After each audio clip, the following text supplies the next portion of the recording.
Hello, everyone. I should have just let you go. But anyway, hello, everybody. I am Jackson with the Just Annoyed podcast, joined by these friendly faces. Michael from Downright Nerdy podcast. You want to intro yourself quick, Michael? Yeah, I'm Mike from the Downright Nerdy podcast, and that right there is the guy who's coming up next to right after me.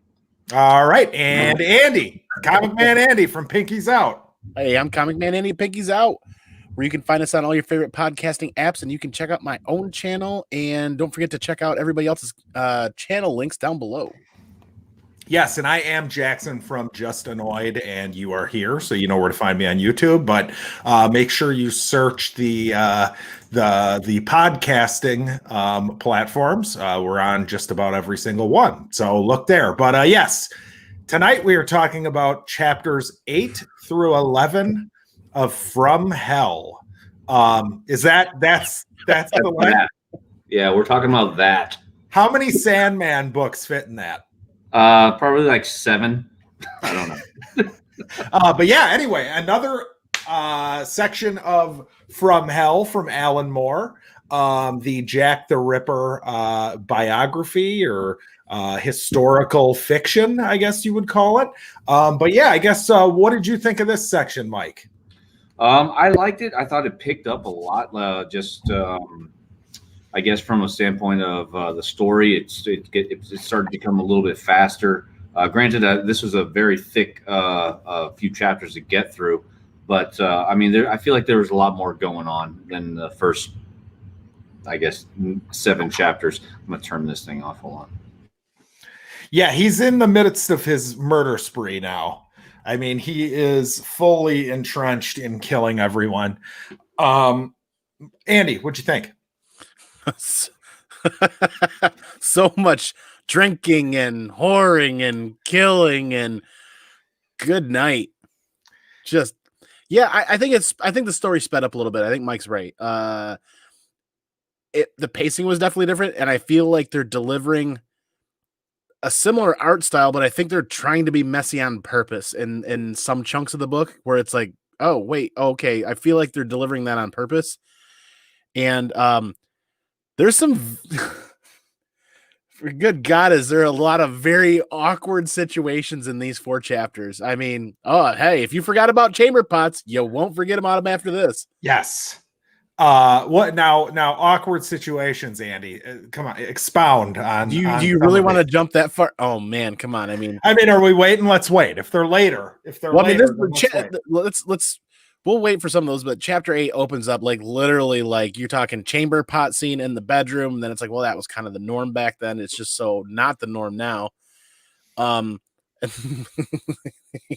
to the 4th page, and here we are, another sex scene, and it's just awkwardly like painful to watch pan out because it doesn't look like either one of them are actually having fun.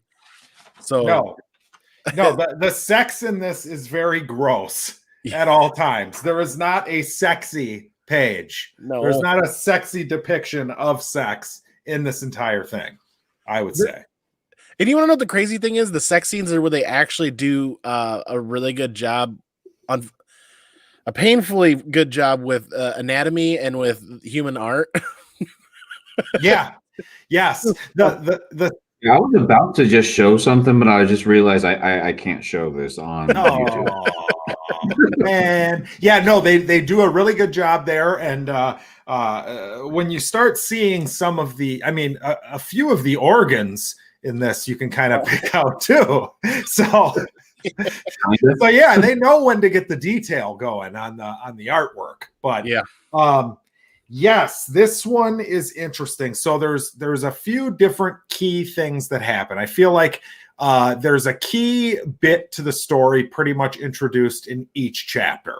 Now, I believe this is also the section, unless my memory completely serves me wrong here, where we learn from hell and its meaning, where that came from, because there was a letter written from hell.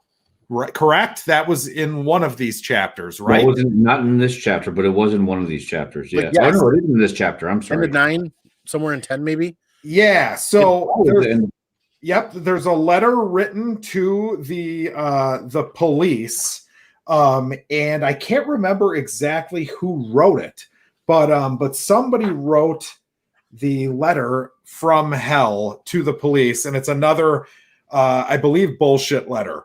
I think it's somebody just writing some garbage. So there's that, and I think that's in chapter 8. So yeah, it's in chapter 8, but I don't think you get the from hell reference until chapter 9. If I'm not mistaken. But then again, these chapters are like 50 pages long, so it could just be at the end of the chapter. Yeah. But the point's moot. It just happens. So yeah, so there's that. We also find out he basically, I would say that Jack the Ripper was happy about this, but in chapter 8, it follows them as they kill the wrong woman. And it's funny that it happens right as he's saying, like, oh man, like it feels like there needs to be a fifth. There has to be a fifth. We've got to kill a fifth person. Like, it's just so sad that it's over. It's not meant to be 4. I feel like it's meant to be 5. And then they end up killing the wrong woman. And they set up, was it Mary Kelly? Is that the main girl's name?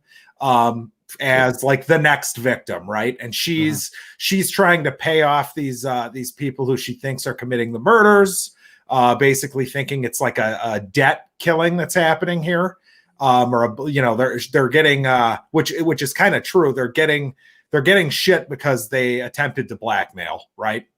So yeah, but I mean, the whole point of why he's killing all these women are because these women have some sort of connection to that prince's baby or whatever, right? Yep. Right. Yep. So we get a lot of stuff regarding an apartment with Mary Kelly and her husband or boyfriend or roommate or whatever that guy is. There's some good stuff where like she ends up in chapter 9 bringing a woman back to the house for a threesome, and he's like not comfortable with it. And yeah, the book, like, they really make living as a poor woman, especially in this Whitechapel or whatever the little section of Britain this is, miserable, right? Yeah.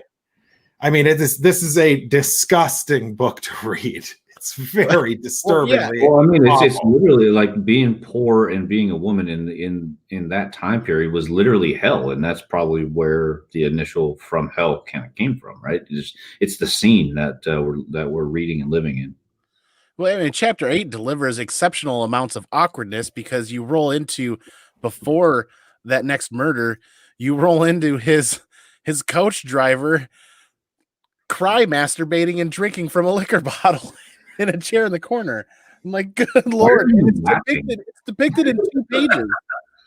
Yeah, and Gore, you just popped that up. Good call, Gore. Yeah, so the Jack the Ripper's, Gull, he makes his little driver, his chauffeur, write the letter. And you're right, that wasn't in chapter 8. And then I do like that point too that he's making, where the sex isn't gratuitous.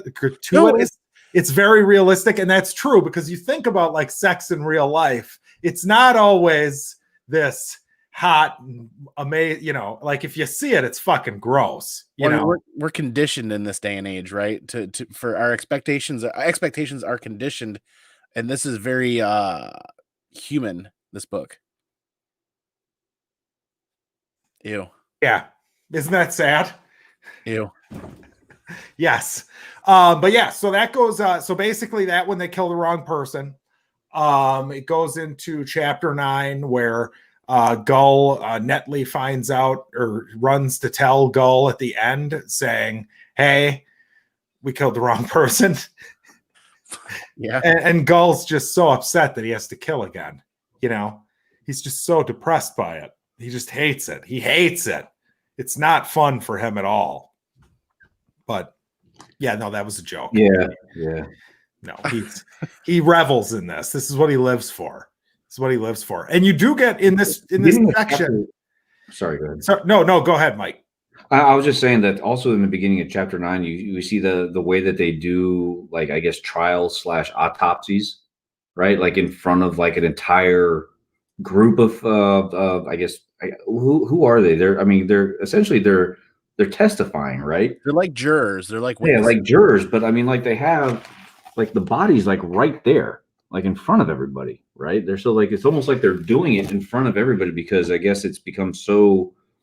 I guess people maybe it's just such a public topic that people just want to see what's going on, and like I think what they're all kind of coming to a conclusion is that it's someone with a medical background that is doing these killings because the way that they're dying and the way that these people are getting cut up, only a surgeon would do it unless someone just got super lucky, I guess. But the odds of them getting lucky on multiple victims is just so remote that they narrowed it down to a doctor. Sorry. Well, yeah, they're bringing in these witnesses at the same time too as they're doing this. Correct? That was in that same time frame, same room. Yes, right. Yeah, I did think it was interesting how Gull's kind of an interesting character because he has no fear of getting caught for this because he knows that, there's an entire operation going on that's kind of protecting him. And as soon as he starts the killing, clearly something takes him over. Like he seems to have some sort of a screw loose as far as how he acts when he's killing, But it's also like he's brilliant too. Like even when the queen, right, or whatever summons him, right? It's like, hey, these killings are just like they're too they're so ghastly that it's drawing too much attention. And he's like, hey, you know what? Like he wants to do this so bad that he justifies it so well to her where she's like, okay, well, let's see, what does she say? It appears that you know better than we, so go forth with our blessing, whatever. And he goes, okay, yeah, thank you. And then, oh God, what was it? One of my favorite scenes in this book. Oh yeah, the very next page when like someone is like waiting in the hall after he's done talking to the queen. He goes, hey, forgive me, sir. I'm Robert Leese, a psychic advisor for Her Majesty. And I'm very familiar with your work and have long anticipated this meeting. And he goes, indeed, I am similarly familiar with your work, sir, profiting from delusions born of bereavement. Consequently, I have relished this meeting not at all. Good day. And just leaves. That was probably my favorite part of this entire chapter. Yeah, the idea that he's like just disgusted with this little peon who he's so high class and above this guy. Like this guy's just he's a snake oil salesman. Yeah. Right. Yeah. Let's talk about the visions. I know that's in chapter 10, I believe, when we get the basic understanding that Gull, he has an accurate what would you call it? Like an accurate psychic vision of the future. How did you guys interpret that? Because I had trouble with that. I'm having trouble figuring out what they're going for here. Right. Correct me if I'm wrong here, but in chapter 8, after the wrong woman was killed, on that page, he stands up holding his arms over his head, holding a knife. Isn't that a skyscraper that he's looking at there? Like he's having a vision after he kills her? You might be right. You might be right. These must be. Yes, he does. I actually just flipped past that. These must be attached to when his murderous acts or what he's getting out of them, the endorphins or whatever's running through his body, and then he's having these visions. So it looks like a skyscraper to me, like right after he kills her. Yep. Oh yeah. To me, I kind of think like, hey, he is pure evil, and he's going to be, and evil's going to exist in any time period. That's kind of what I'm kind of getting from this. So do you guys think there is a supernatural element clearly to this story, or do you think that there's something else as far as like a fourth wall breaking thing happening here? I almost think it's that. I think it's more of a fourth wall breaking. I don't think there's anything supernatural about this. And Gore brought up, we should talk, because we mentioned the last review that there is a guy on a TV inside of a house or an apartment where the guy witnessed him. He was about to kill the other woman, one of the other three. And he saw that TV. So Maybe there's more of this to come in the next 4 chapters, and maybe it's fleshed out even more, I would think. That vision came to him before he killed the woman. This vision comes to him after he kills this woman. I wonder if they're writing these things into the story to pay homage to the stories that developed of Jack the Ripper over the decades, over the years, over the time.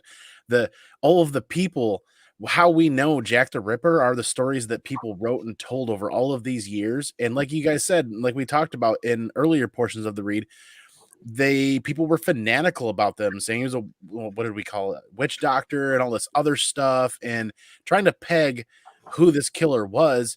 And some people said he was a ghost, supernatural being. I wonder if these visions or these things that are being written into the story are just kind of paying homage to the perception that everybody had back then of Jack the Ripper.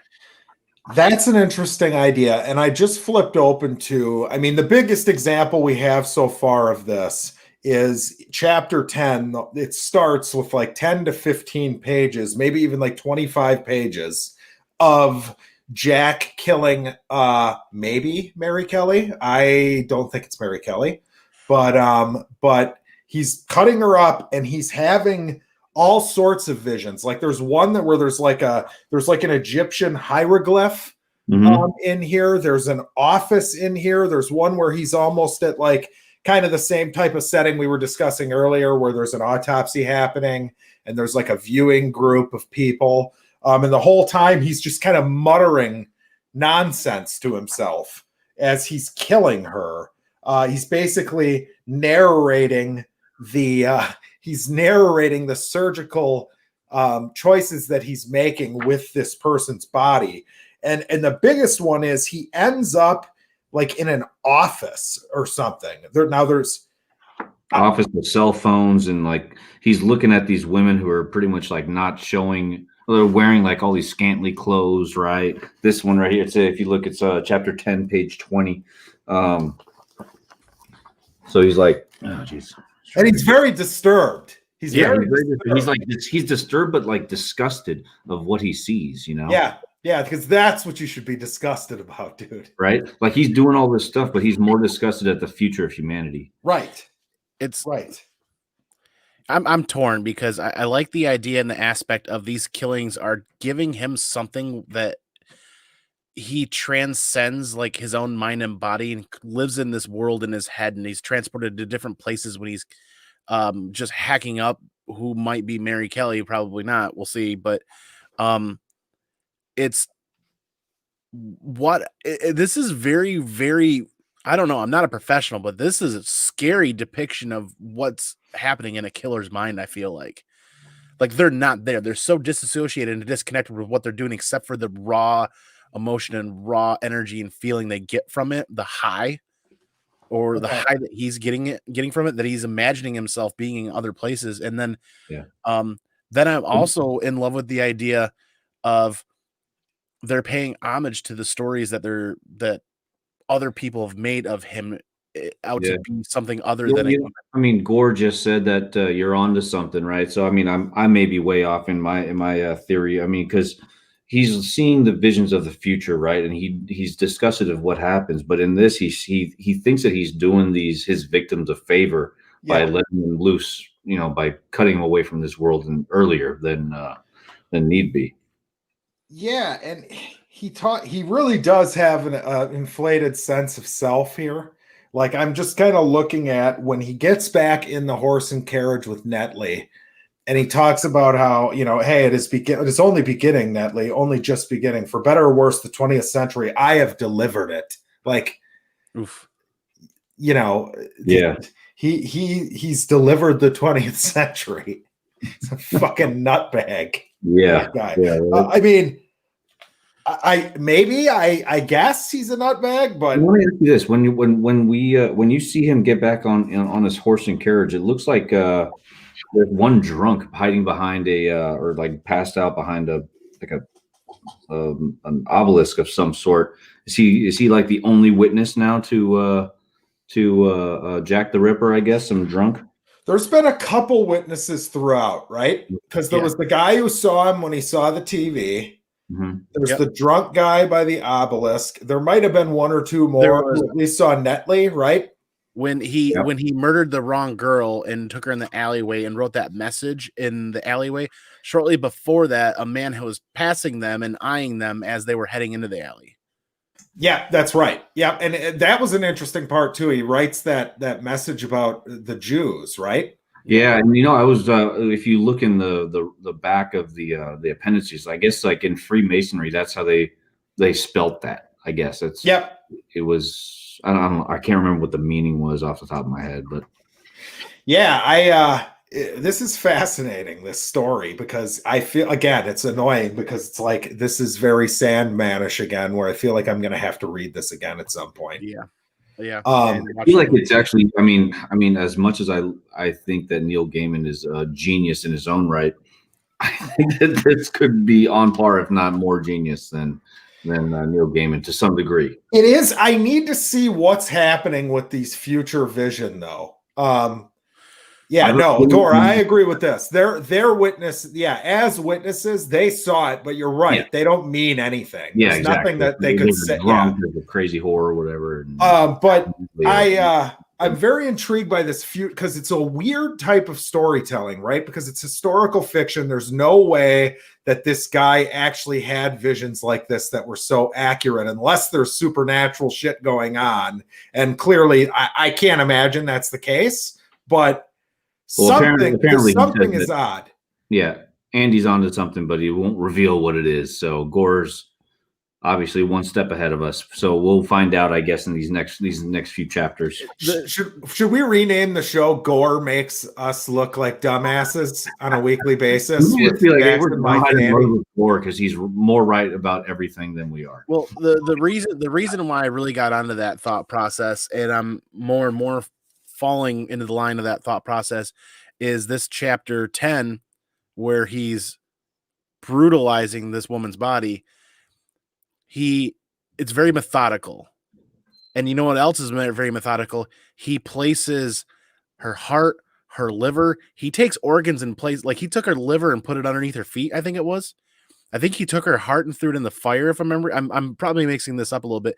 He methodically places parts of her body in locations, and that's something that I remember in stories that people were threading in, like this is what this person was doing, this is what they were doing. Is not only were they getting something from the killing, but the methodical dismemberment and placement of the parts was part of the ritual. Yeah, it's a ritualistic killing, essentially. Yes.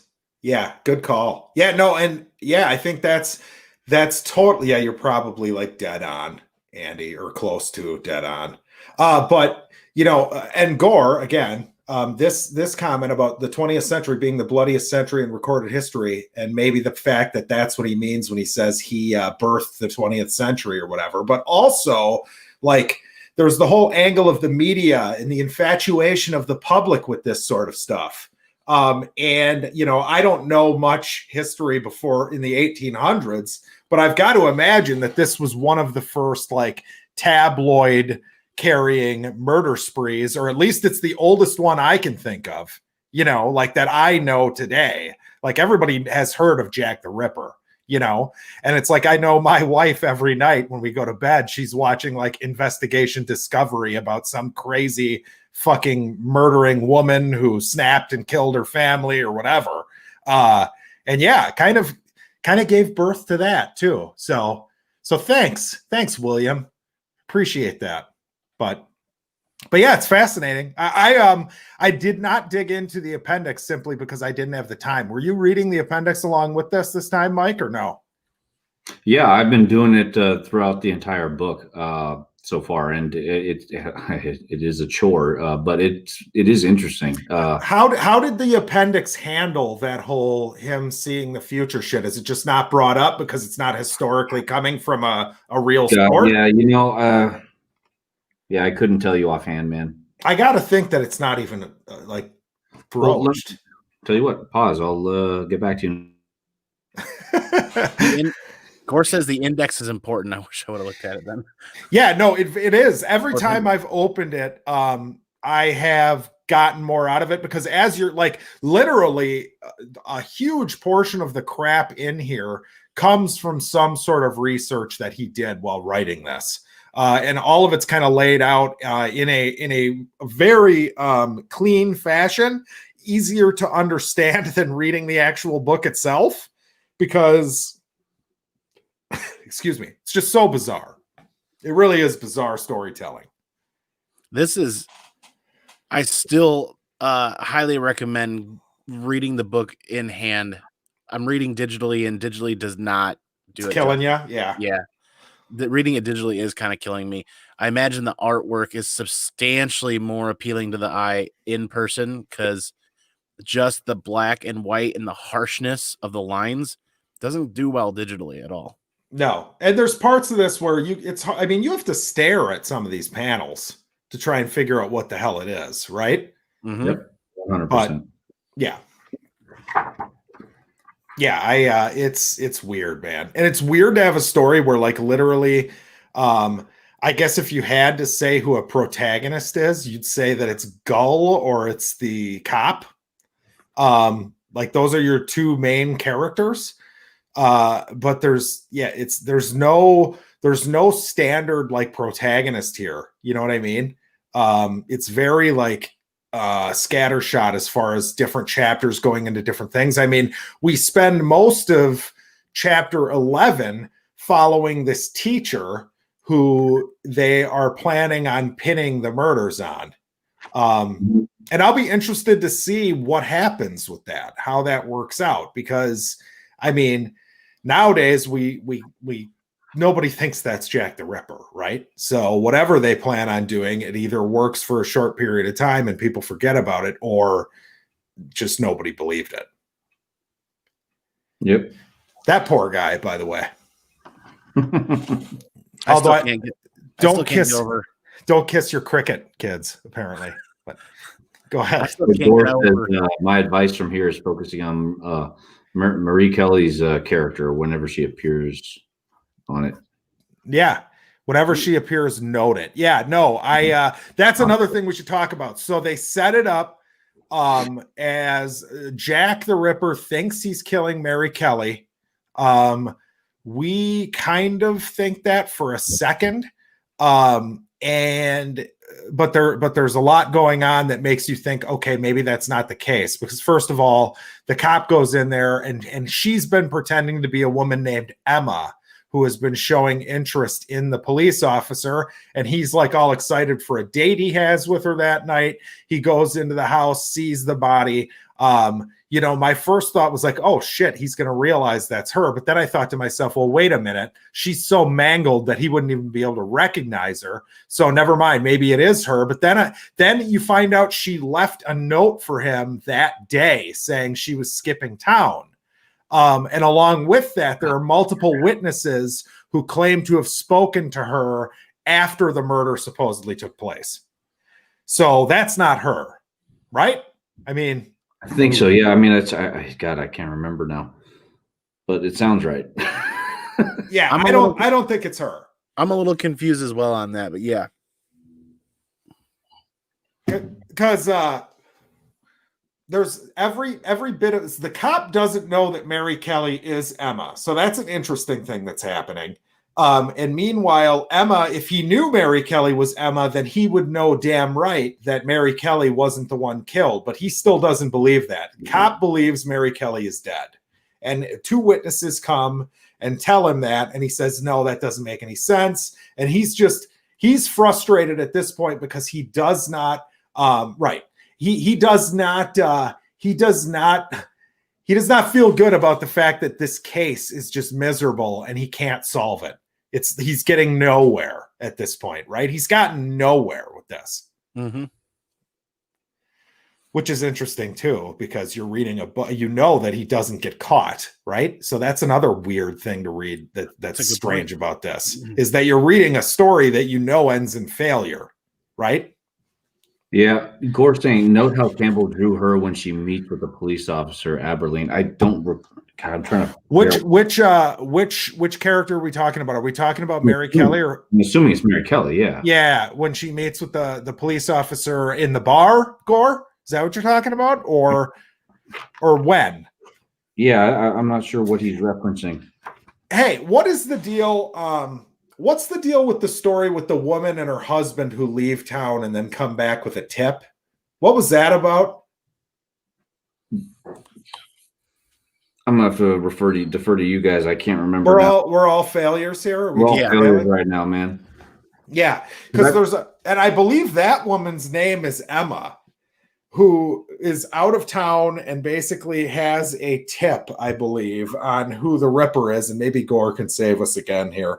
But there's a lot of pages dedicated to her and her family, and essentially she decides to go back into Whitechapel or whatever with a story and takes it to someone, and I think no one believes her.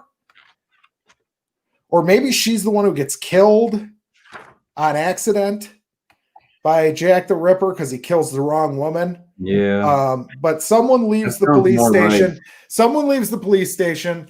They say it's Mary Kelly. She says her name's Mary Kelly, and she gets killed. So I just answered my own question. But thank you all for listening to my bullshit. No, it's good. It was a good refresher because there's so much going on when we read these giant chunks that, man, it's easy to get confusion. I'm glad, to be honest, I'm glad we split this last bit up into at least 4 chapters. We should probably, if we ever do a book like this, just do one by one. One by one, man. Yeah, dude. Because I could read the same one a few times in a week, and it would be less taxing on my brain than trying to read 4 of these and put it all together. You know, sure. But yeah, that's I don't know what else. I mean, how does it end? How does chapter 11 end? It ends like this. Yes, the guy they pin it on this teacher. The cops are all involved in this, and they basically have his landlord or neighbor take him out and get him drunk and write kind of not a confession, but a sappy note about how horrible his life is and how guilty he feels.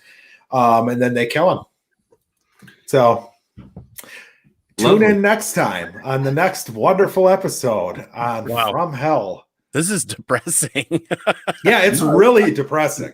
But it's exciting at the same time. Is maybe I'm just accessing my inner goal, but I don't know.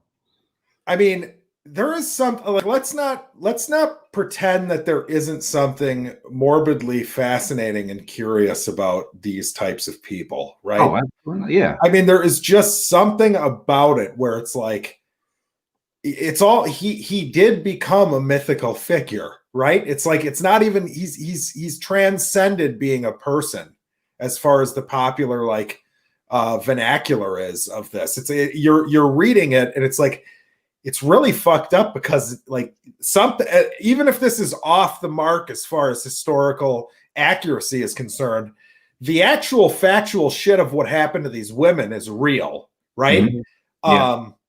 And it's, man. Like he goes the last one he kills, it's not Mary Kelly woman. Yeah, there you go. Right. Yep. Thank you. But yes, the actual murder of the last one in the bed. I mean, like you see him cut her breasts off. He like fillets her thigh, rips her heart out. I mean, it is fucked up. If I might pardon my French. Yeah. He takes kidney or liver and puts it underneath their feet. He throws the heart in the fire, and this is what's interesting. The heart like explodes in a vast amount of light within the room. Yeah. Light of the room, and you see on one page you see light beams coming out the window and out the keyhole of the door, if I remember correctly. And he's just staring at this blinding amount of light, and it's her heart like thrown in the fire. He collects it up into a handkerchief and takes it and crumbles it into ashes and floats it in the air. Yeah. If I'm not mistaken, too, he, in taunting the police, he wrote before he did the murder, he said that he was going to do this he explained it all in detail that he was going to do this, right? Do everything in what he in like, you know, cut out the liver and all that stuff, right? Yeah, and I should look up that exact letter. So they have pictures of this letter online, like the actual legitimate letter. And it's pretty neat, by the way, how you know, you get the comic or the graphic novel, and it's written, you know, just like it is on the letter. Off of the actual letter? Yeah. So here, hold on. Let's see if my broken screen share works here. Yeah. So we've got it. You know, it's so funny. Like we were, you know, obviously, you know, getting we love comic books, things like that, you know, but when we read something that's as factual as this, it presents a new level of fear, I guess, for this horror type of genre. Yeah, right. Now, anybody else have trouble reading this in the book when they were showing us this letter? Oh yeah. Yeah. I was lost as fuck. So, but let's see here. Can we find out exactly what it said? Because I mean, if the book's named From Hell and there's an actual letter that is, you know, typed as From Hell, let's go ahead and let's read it to the audience. So let's see here. From Hell. Oh, you got it. Yeah, From Hell. Mr. Lusk, sore, I send you half the kidney I took from one woman, preserved it for you together peace. I fried and ate, it was very nice. I may send you the bloody knife that took it out if you only wait, WATE, a while longer. Signed, Catch Me When You Can, Mr. Lusk. So whoever wrote this was not smart. And it lends to this theory of who it was and how this happened, because you don't think that whoever killed these women was dumb, right? I mean, right. And that's why he chose his cabbie driver. What's his name? Netley, I believe. Yeah. Like, I can't write very well, sir, or whatever. And he's like, oh, that'll actually work in our favor, you know? Yeah, that poor driver. Now, he is he's an accomplice to these murders, but it's almost like he's one of those people that's so dumb and easily manipulated that you almost feel sorry for him, right? Yeah. But go ahead. Sorry, Andy, I cut you off. No, I was just thinking, so if they frame the teacher at the end and write a letter, a dopey smash up letter or whatever for him. Oh, interesting. If they framed the teacher and whatnot as the killer, why did they tie bricks to him to sink him to the river? Don't they want him caught, dead or alive? Well, if he's alive, then there's a chance he would get acquitted, right? It's easier to pin something on a dead person. And if the murders are done, then that fits too, right? If he's actually done killing people, then I think that would be it. Interesting. Yeah, that makes more sense. But to your point, a teacher wouldn't write this dumbass letter.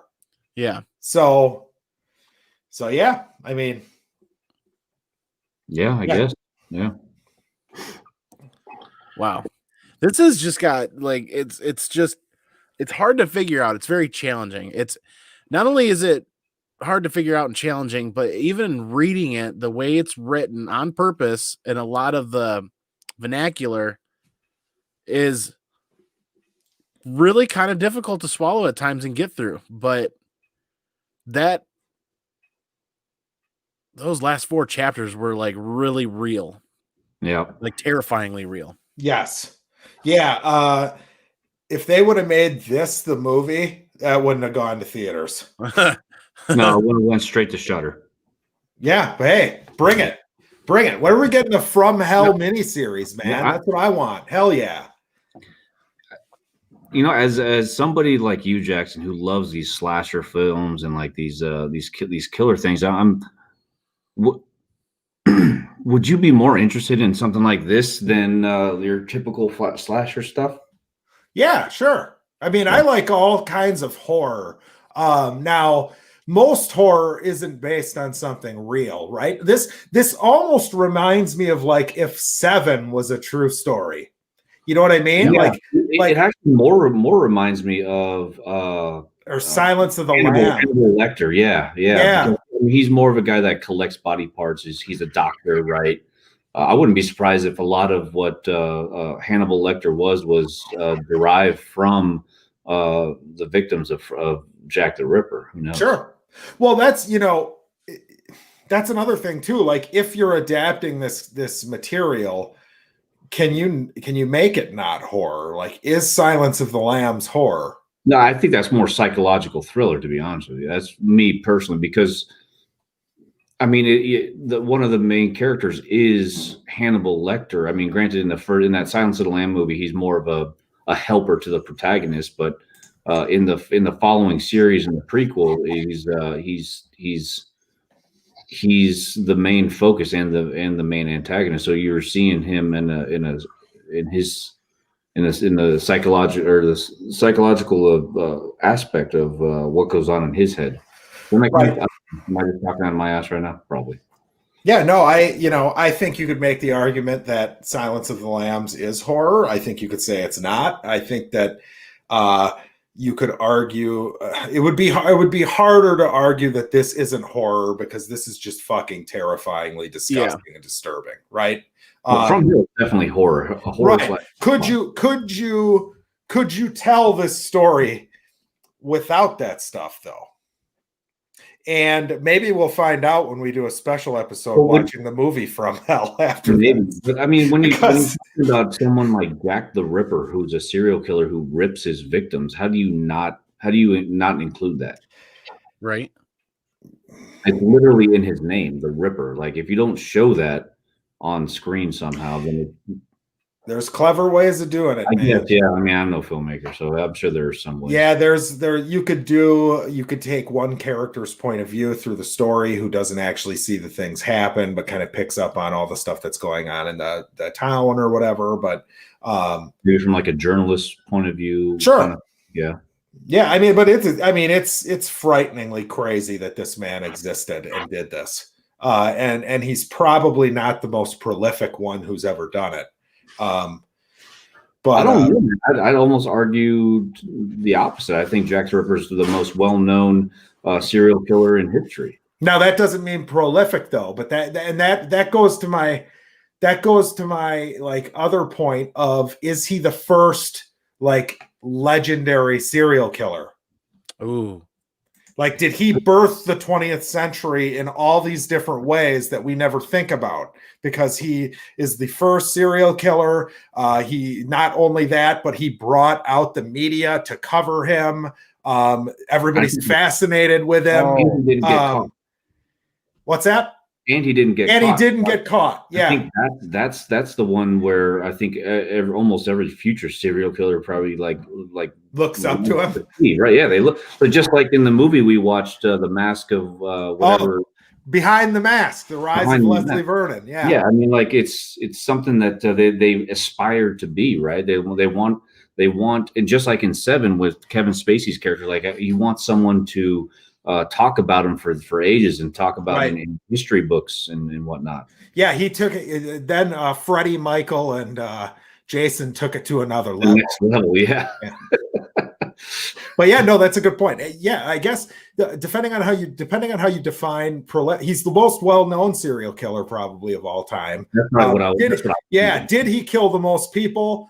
No, but it doesn't matter, right? It doesn't matter. No, yeah, it's the way that he did it. It was more artistic for him, right? What's one of those things? He never got caught, right? So how many murders did he do that nobody was ever able to connect? Yeah, and Gore is making a good point here. Yes, people killed multiple people before him, but as far as the 20th century is concerned and the way that serial killers are looked at now, where there's almost like this fascination with them, yeah, I think Jack's the guy, right? Yeah. It's fucking crazy, man. There's some massive bones here to chew on, and you're onto something with him in the phrasing of birthing the 20th century, and like you said, the the media being I can't say that word. Sensationalizing. Sensationalizing. Yeah. I mean, when you look at like sensationalized serial killers, I mean, the next closest thing would probably be like Ted Bundy, where he was in the public view, like he gets love letters, in prison. You know what I mean? Because the media just skew it to the point where they end up. Yeah, apparently there's a serial killer who just died of COVID overseas in prison who killed over a dozen women. Hell yeah. So. Well, Yeah. finally, 2020 delivers something incredible. Hell yeah. Bora, always putting a smile on our face. Thanks, buddy. Yeah, so good. He's dead. That's nice to know. That's very nice to know. Yeah, I mean, maybe he was Jack the Ripper's fucking grandson. Who the fuck knows? In his blood. Yeah, he's got the same midichlorians. Yeah, it's a higher midichlorian count even than Jack. Right. Well, look at Manson. There's the ritualistic aspects of Manson too. It's like, yeah, these guys are, they're disgusting and terrible, but there is something fascinating about them. And that's kind of, what's interesting about this book is it's a theory, right? We don't know that Gull was Jack the Ripper. And we never will know. But it's fun to have the idea that maybe we know who he was. Right. Yeah. There's a fascination about that. Now, I would be interested, and obviously all of us three, we literally are getting all of our knowledge of this from this book. But if anybody is listening to this ever and wants to leave something in the comments, maybe someone more knowledgeable on this story, I would like to hear people like in documentaries. There's got to be a bunch of documentaries where they interview experts on this stuff. I would like to hear the Gull is not the Jack the Ripper and it's somebody else theory as well, right? Because that's got to be out there. Oh yeah, for sure. There's a show on Netflix that I can't find right now at the moment, and I think it's 2 seasons in, where 2 FBI detectives. It's the Mindhunters. Mindhunters, yeah. You guys, if you haven't seen Mindhunters, you would love Mindhunters, where they deep dive into these serial killers while this is the stuff we're talking about. That's done very well in that show as well. Yeah, that's a great show. Unfortunately, I don't think they're getting a 3rd season. I know, because it's really good. I know. Damn. I know. It's really good. And you're right. Like it's funny because my wife lies at me because I'm a big fan of Ed Kemper on that show. He's one of the serial killers they interview. And it's like, I like the guy on the show. And he's a fucking twisted serial killer. That's when you know a twisted serial killer's extra creepy is when you actually you get to the point where the way they're acting, you kind of like them. Right. Yeah. Yeah, I would. Yeah, I definitely recommend that. I would love to see this turn into a Netflix deal. I think it would be fucking awesome. I don't know if you could do it though. It's just how do you do it without any infringement on so many other properties that are out there? Well, I mean, this is I don't know. Who would you cast as Gull? Oh God. God, you know who I'm thinking? I'm thinking about the guy who, gosh, you know who I'm thinking of? I'm thinking of the guy who, remember in the 3rd Jason Bourne when he finally makes it back to his, to where it all happened at Treadstone or whatever, and he's like the overweight kind of like CIA dude. I don't know why I'm thinking about him. I don't know who. I have to watch that again. Now in the movie, it's Bilbo, who I think is an excellent choice. I want someone that looks more terrifying and less emotional. Yeah, but I don't think he's that. That's what's interesting though. Gull doesn't look terrifying. He's an unassuming old doctor. Dude, Steve Carell. Steve Carell. Steve Carell. If you look at him at Space, if you watch Space Force, I watched the first season of that. He has a look on his face that is sheer frighteningly blank and evil. Like when he's at his wit's end with somebody on the show. I was just thinking about that. I'm going to take it a step ahead. Let's go Rainn Wilson, guy who plays Dwight. Actually, he's got the same haircut. Yeah, right. Yeah.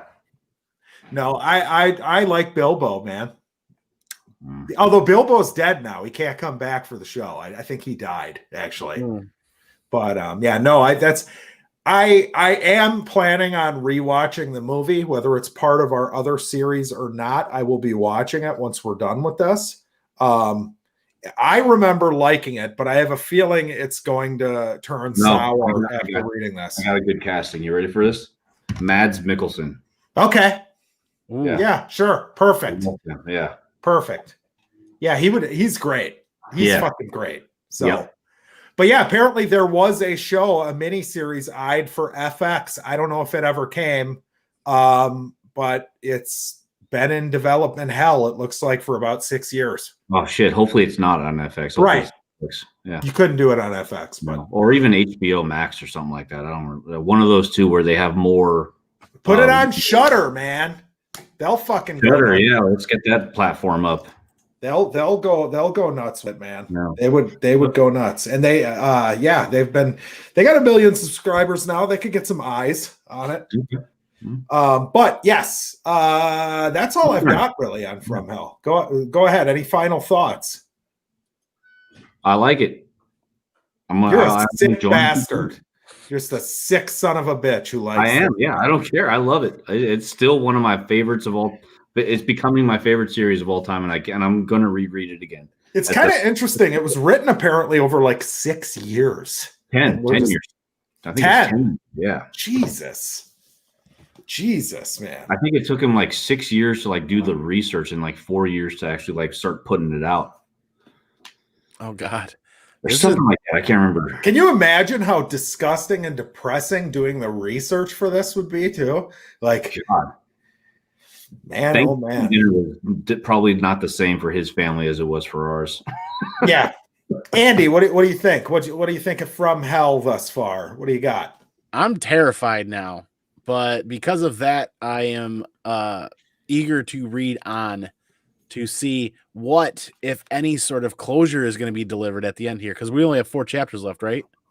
Yeah. 3 and an epilogue.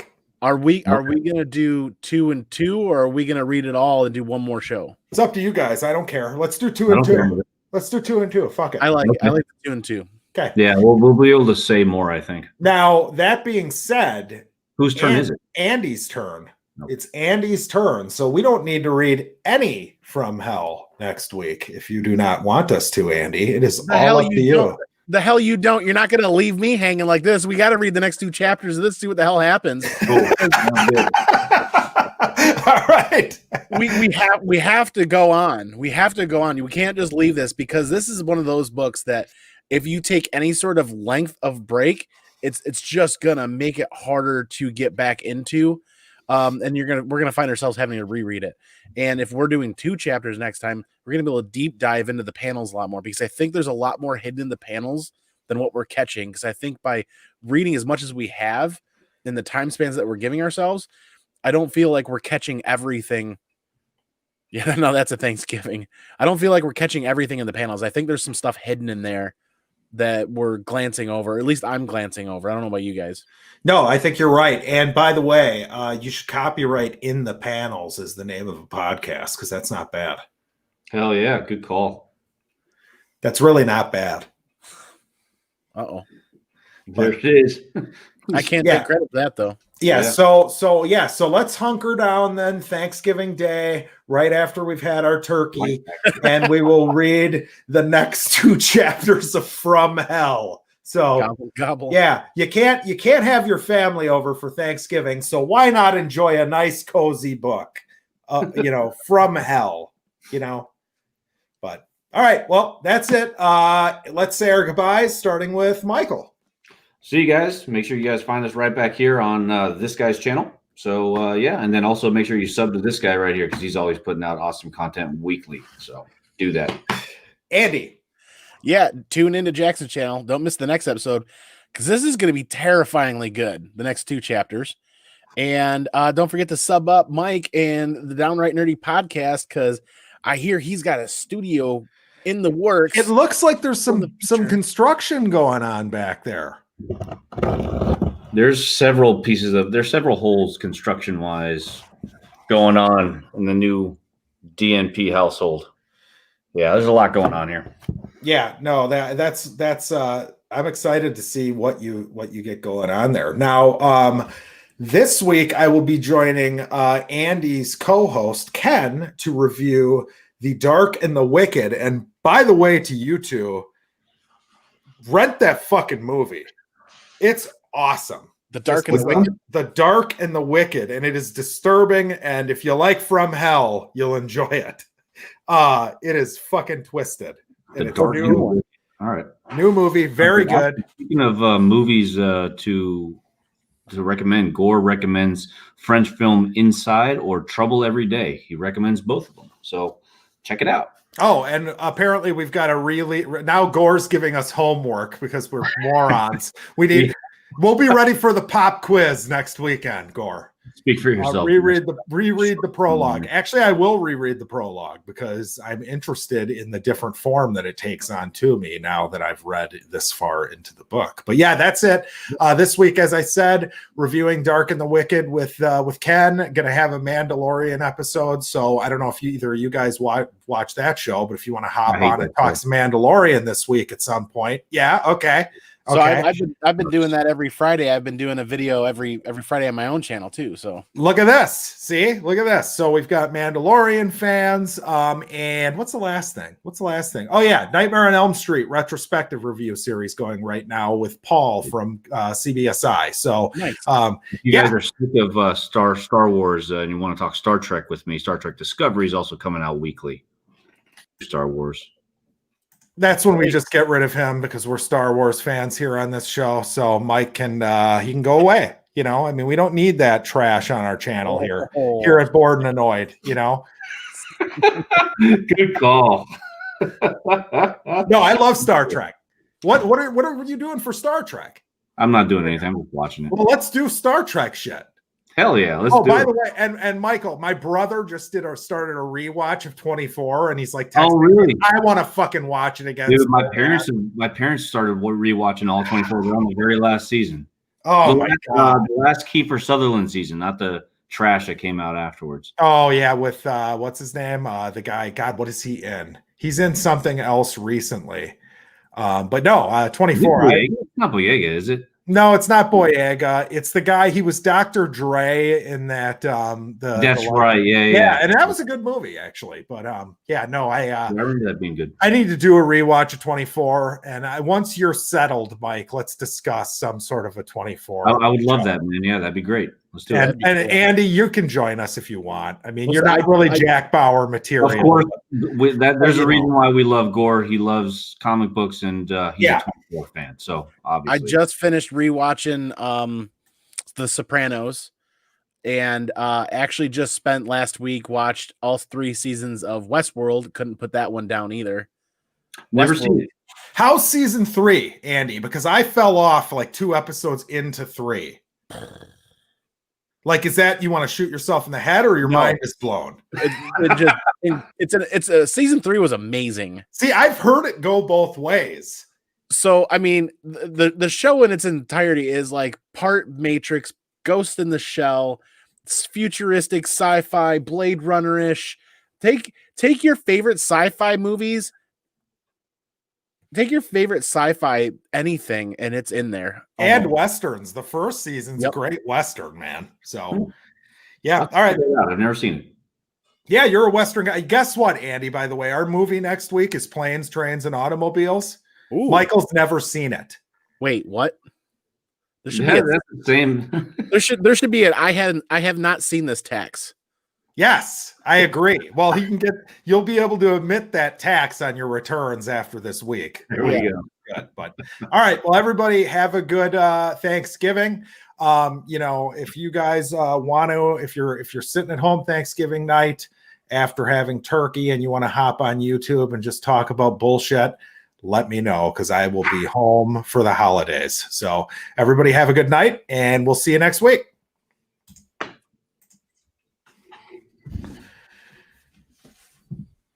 You know,